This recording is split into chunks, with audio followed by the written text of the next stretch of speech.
Welcome to the AEN Stories channel. I've always said a country song is just a confession that learned how to rhyme. You take a story you're not proud of, something you did, something that happened to you, something that hurt, and you turn it into a chorus folks can sing with the windows down. That's the magic trick. My name's Carter Lee. 34. Born with a guitar callus on my thumb and a soft spot for diners that still pour coffee like it's a promise. I make my living on 3 chords and the truth, preferably in boots you can dance in. By the spring I'm about to tell you about, folks were starting to recognize me in airports.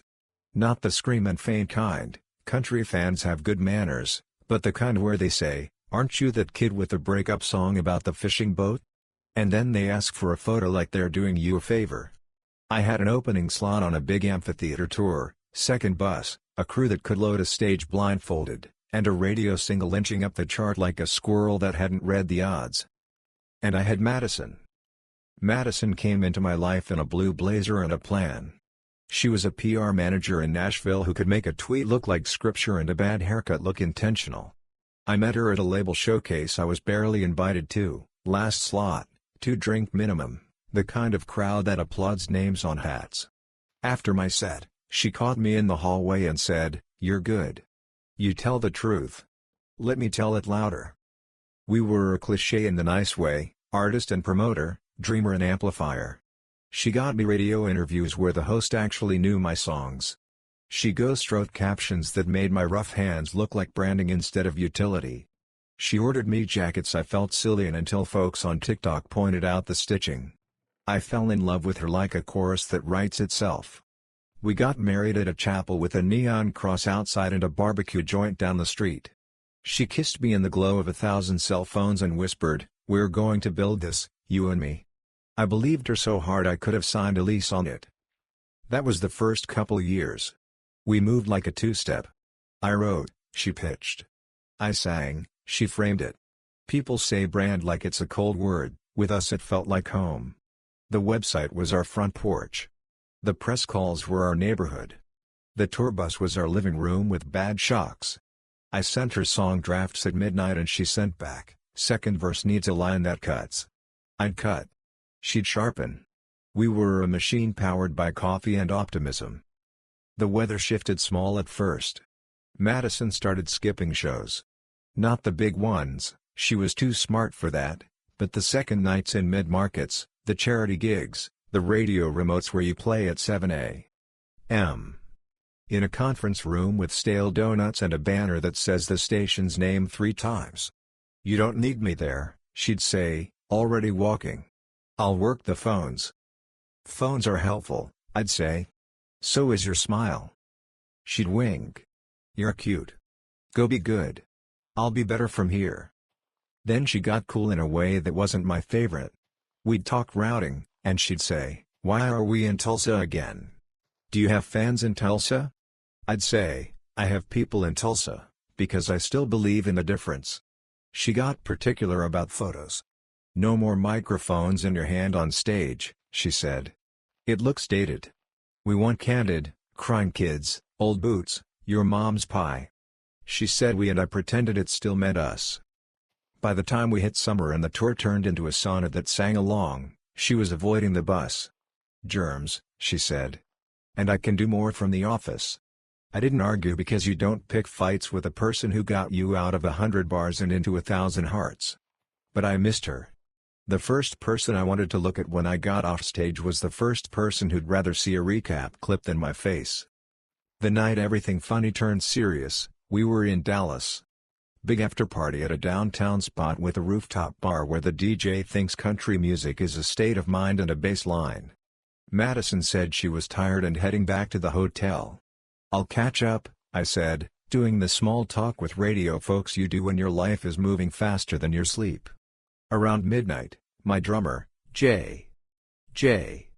said, "Hey man, quick selfie with the guy who's producing Walker James's new record?" I said sure. Walker's a buddy. We weaved through the crowd and then I saw her. Madison.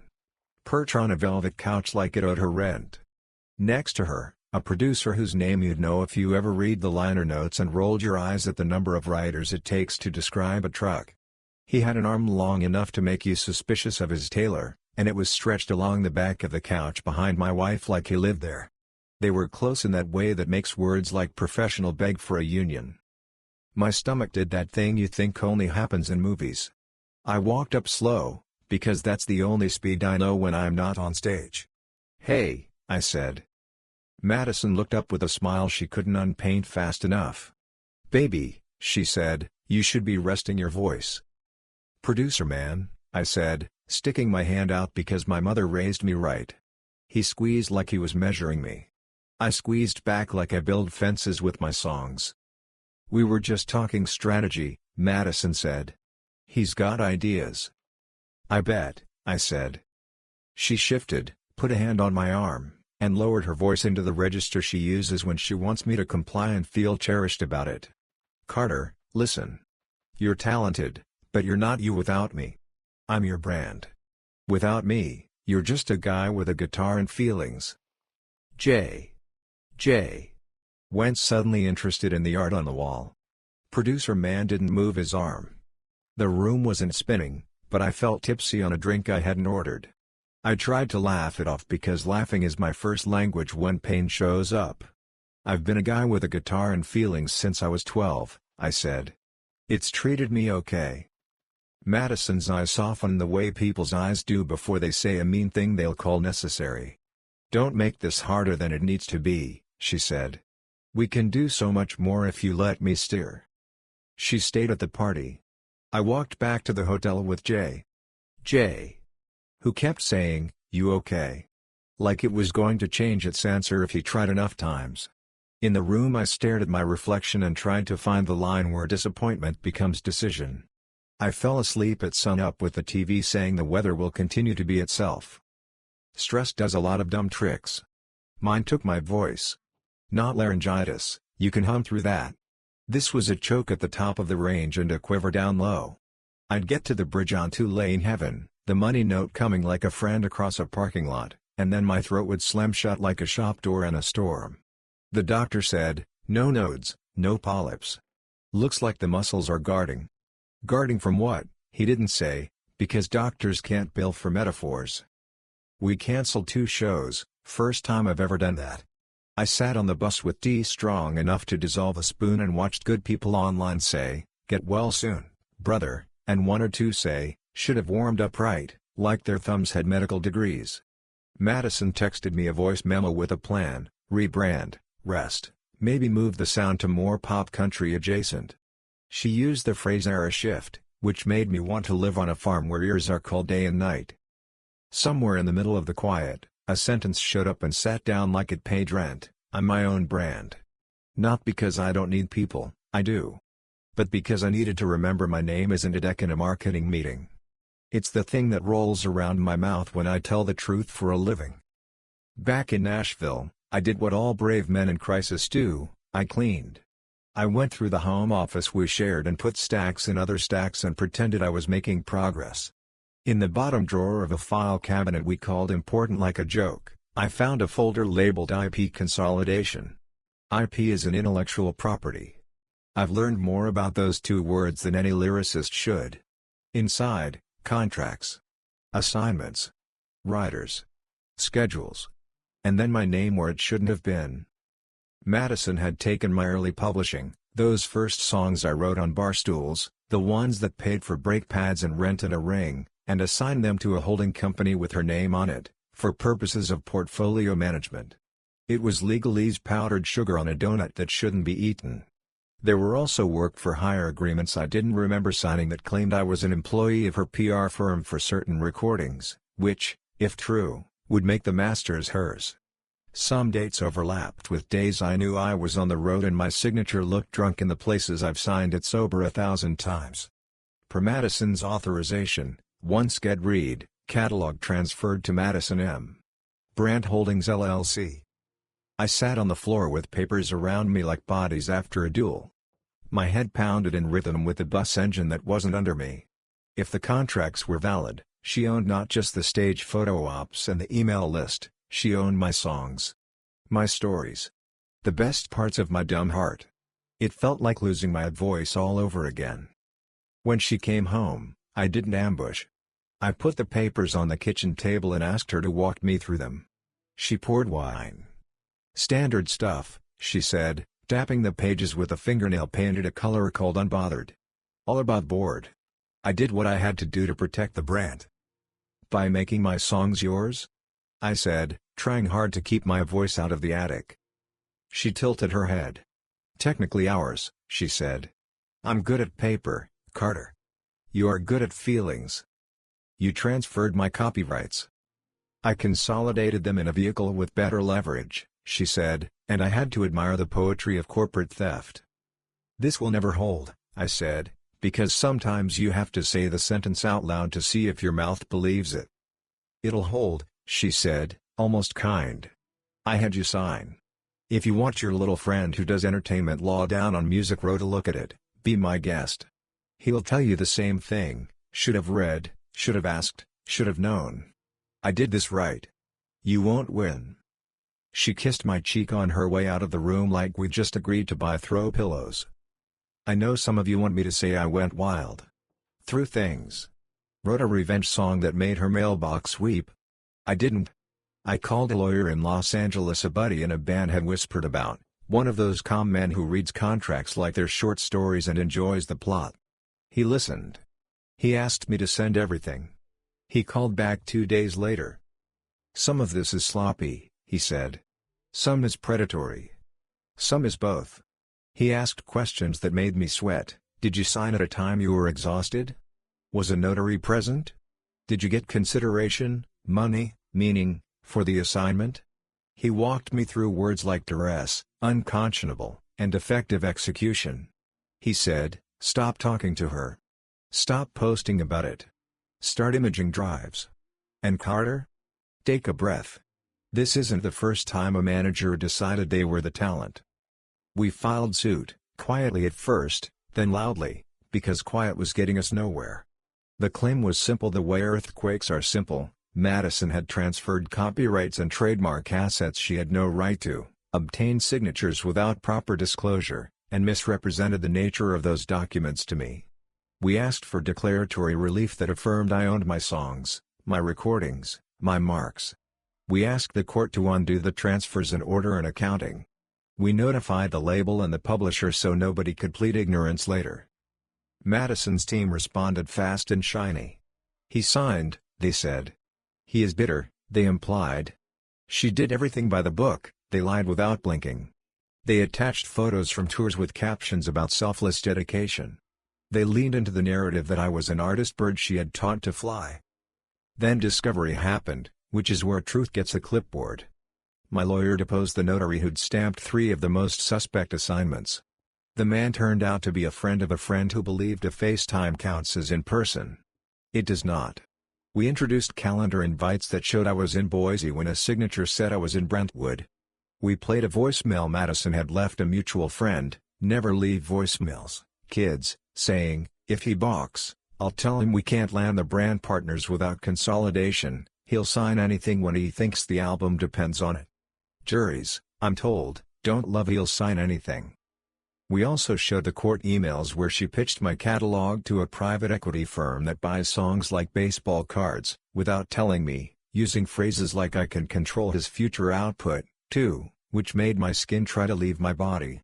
Her confidence on the stand cracked like a good creme brulee when my lawyer asked, "Who is I here?" And she said, "We," and he said, "The email says I."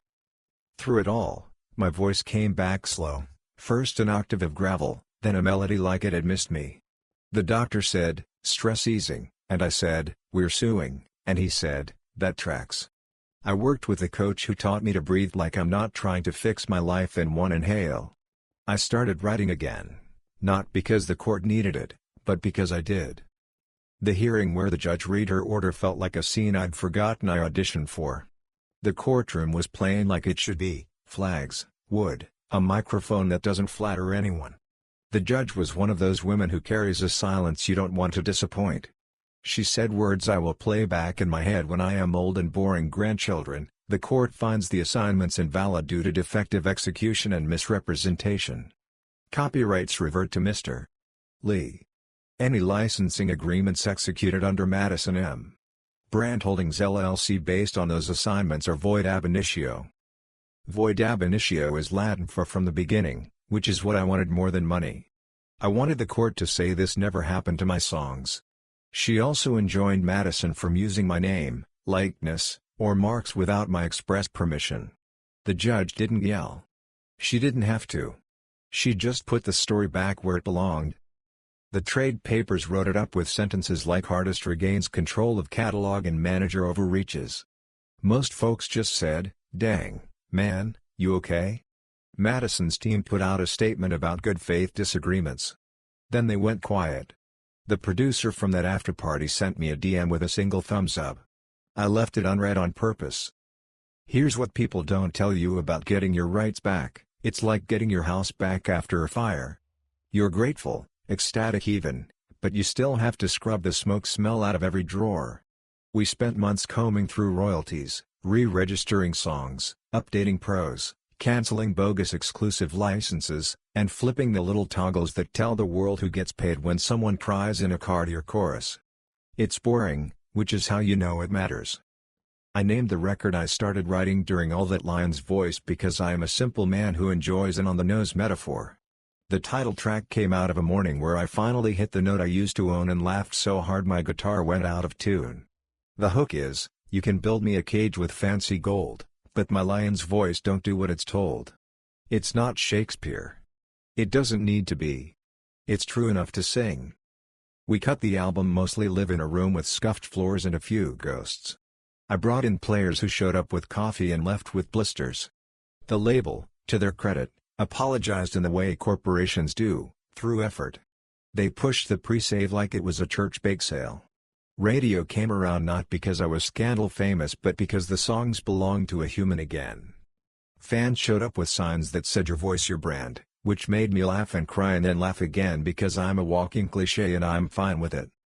Lion's Voice didn't just do well, it roared. First week, we killed it. Second week, the thing kept going. Streams were kind. Physicals, bless the people who still buy CDs, surprised my accountant.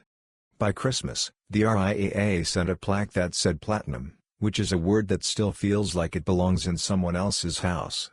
I hung it anyway, right next to a photo of me singing to 12 people and a bartender in Muskogee, because both are holy. People ask if I forgave Madison. Forgive is a church word and a therapy word. I am a country boy. Here's what I did: I stopped letting how it ended write how I remember how it began. She did good for me. She then did bad to me. Both can be true. We got a divorce with more paper than a stationery store and less satisfaction than a good apology. I wish her all the clarity a quiet room can offer. I wish myself the same. I still hate the word brand, but I use it the way you use a shovel, carefully, to do a specific job. I hired a new manager who runs on plain talk and calendar invites. My team is smaller, scrappier, happier.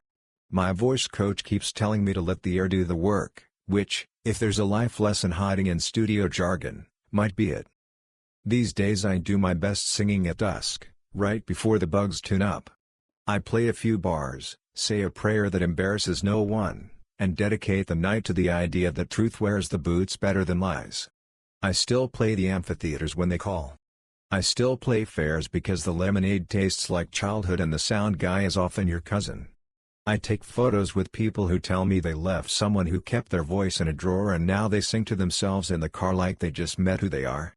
The merch table sells a t-shirt that says I am my own brand and a hat that says Lion's Voice, and once or twice a show I see a man nod at both like he's writing it down on his heart. If you stuck around this long, you probably want a moral. Here you go, written plain as a verse you can hum: don't sign anything you wouldn't sing. Don't confuse gratitude with surrender. Don't let the loudest person at the party tell you who you are.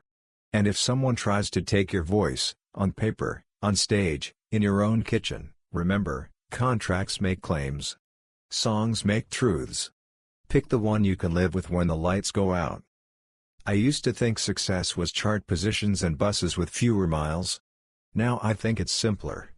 Success is being able to stand on a stage, open your mouth, and hear your own life come back to you through 1,000 strangers who believe you. Success is a plaque on the wall you didn't cheat to earn. Success is the word platinum sitting next to a framed napkin where you wrote your very first chorus and a note in your own handwriting that says don't lie. On the last night of the tour that broke and fixed me, I walked to the mic and the crowd did that wave thing that feels like summer and mercy. I said, I lost my voice for a minute there. They cheered like people who'd lend you their throat. I said, turns out it was right where I left it. We laughed. Then we played Lion's Voice. The bridge hit, the big note came around the bend like a train you can either fear or jump, and I opened up without thinking. It was there. Not because Madison gave it to me. Not because a judge gave it back. Because it had my name on it from the start. Thank you for listening my story. If you want more raw, real, and gripping stories like this one, subscribe to the AEN Stories channel. Your support keeps these stories alive.